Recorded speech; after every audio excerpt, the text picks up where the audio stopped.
Well, the great disconnect is that right now we need to determine whether or not God is going to use this verse. This is an obscure verse, if you ask me. I mean, when's the last time you heard a sermon on rejecting profane and old wives' fables? Have you ever? Maybe a few of you.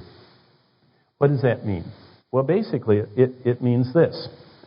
And let's see if I can get it to come slowly. How much do God and His Word directly challenge me into changing the way I think and act on a daily basis?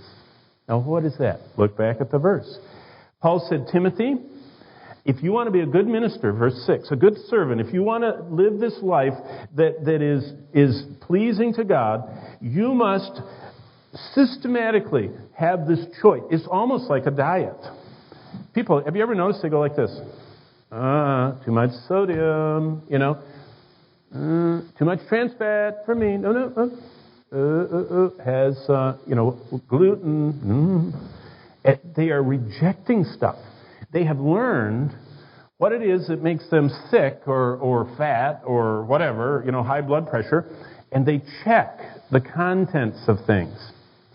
Now, this is saying, as a lifestyle, we have to learn, verse 7, what is profane to God and what is an old wives' fable to God, not to me. The Bible's not, well, I think that means. God only meant one thing when He wrote this. There's many applications, one interpretation. God says, Paul, tell Timothy, if you want to be this good minister, reject profane and old wives' fables. And so immediately that makes us ask, is that going to directly impact the rest of... Can I learn to do that and alter my lifestyle? Can I learn to look at labels as much as someone that is desperately allergic to peanut products, and they'll choke? You ever had someone in the nursery that, they check the baby in and they say, don't let this child of mine get anywhere near whatever because they're severely allergic to it. Did you know God says we as spiritual beings are severely allergic to things, and it causes an allergic reaction that impairs our spiritual health, and we need to be rejecting those things. So, that brings me to a question. The concept of altering my daily life based on something God said is becoming less and less common in our culture. And basically, my question is God becoming weightless in your life as a believer? And to explain that to you, Dr. David Wells, a gifted theologian, one of the two founders of the current Alliance of Confessing Evangelicals, wrote what weightlessness. He said, this is how you know if God is weightless in your life. And basically, the conclusion of this is that a believer who is not actively engaged in exercising the discipline of their time. We all have time running by us at 60 minutes an hour. It's a river, and it's flowing by. And if we are not disciplining that time, redeeming it, as the Lord said, redeeming the time, because the days are evil. If we're not redeeming that time, disciplining that time for the glory of God, we are going to end up at the other end of life. It goes by very fast.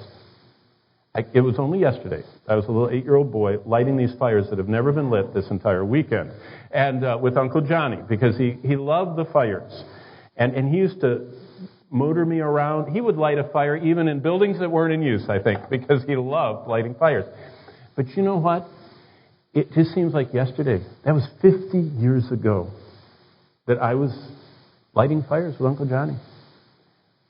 It's just like that. And if you and I aren't careful, that river of time is going to flow by at 60 minutes an hour, and our lifetime's going to be passed, and we're going to end up standing in front of the judgment seat of Christ, and we're going to see our life go through the fire. That's what 1 Corinthians 3 says, 13 to 15. And He's going to burn up anything that wasn't redemptive, that was not redeemed for His purposes. It's not sin. Is there anything sinful about watching a 6-hour sports event? No, not unless you're materialistically lusting after a new car or lusting after, one of the cheerleaders. But is there anything wrong with watching a 6-hour sports event? Mm-mm. Will it matter in heaven? Well, maybe if you invited every neighbor in and you spent the entire time praying for them and trying to lead them to the Lord, that could be redeemed. But just watching the game, is there anything eternal in that? No. Is it sin? No. So what happens to that time? It burns up at the judgment seat of Christ. See, Paul is telling Timothy, you've got to start rejecting anything that's profane, anything that's empty, anything that is not worth eternal good. And if it's not of eternal benefit and glory to God, reject it. Well, this is what Wells says. It's one of the defining marks of our culture in America that God has now become weightless. I don't mean that God is ethereal, but rather God has become unimportant. He rests upon the world so inconsequentially that he's not even noticeable. He has lost his saliency. That means like salt that you can't taste. He's lost his saliency for human life. Those who assure the pollsters of their belief in God's existence may nonetheless demonstrate by their habits and beliefs a few things. God is less interesting than television. Remember, I told you this morning I did a counseling session with you. One of the things I ask people when I'm counseling them as I'm going through the attributes of God and anchoring any change in their life to an unchangeable part of God's character, I say, now tell me a little bit about your time in the Word. And they always say, I don't have time. I don't have time. I don't really have time to read the Bible. I say, oh, you have time to watch television? Oh, of course. I have to see the weather. Got to make sure I'm still alive. Got to check my investments. See, weightlessness means God is less interesting than television. This book can sit there, and the eternal, infinite God of the universe can be sitting on the other side of it, ready to reveal himself to us through it, and we would rather watch the inane drivel of television. Or that's the positive side of it. It can be far worse than that. Television can be totally corruptive and corrosive to the soul.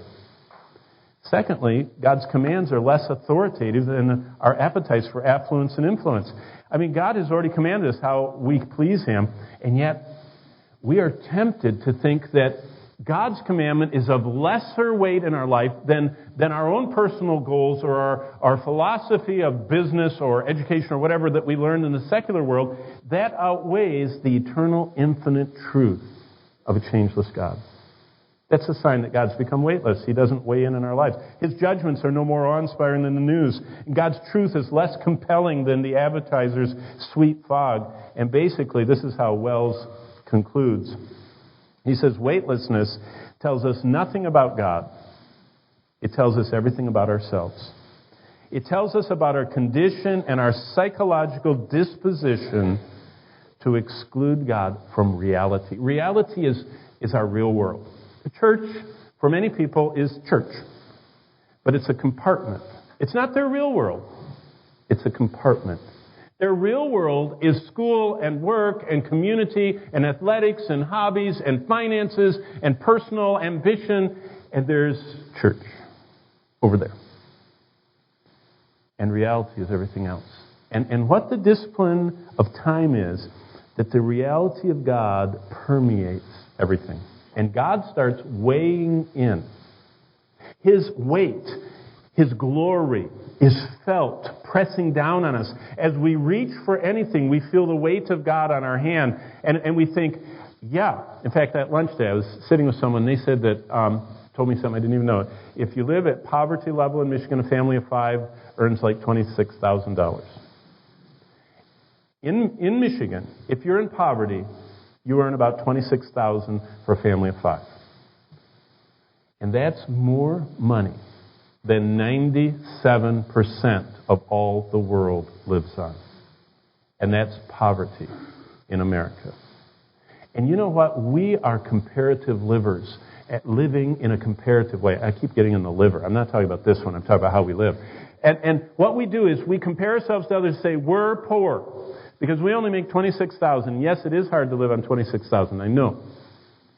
But what we don't think is the weight of God on our lives, saying, God, if I only earn $26,000, I will live on less than I earn. And it is possible. There are people that live on $26,000. I know because they give at church their $5. The retired pensioner people that give $5 a week are living on such a small retirement that it isn't even 26,000, and they live. But they don't live for the profane and empty things of the world. Well,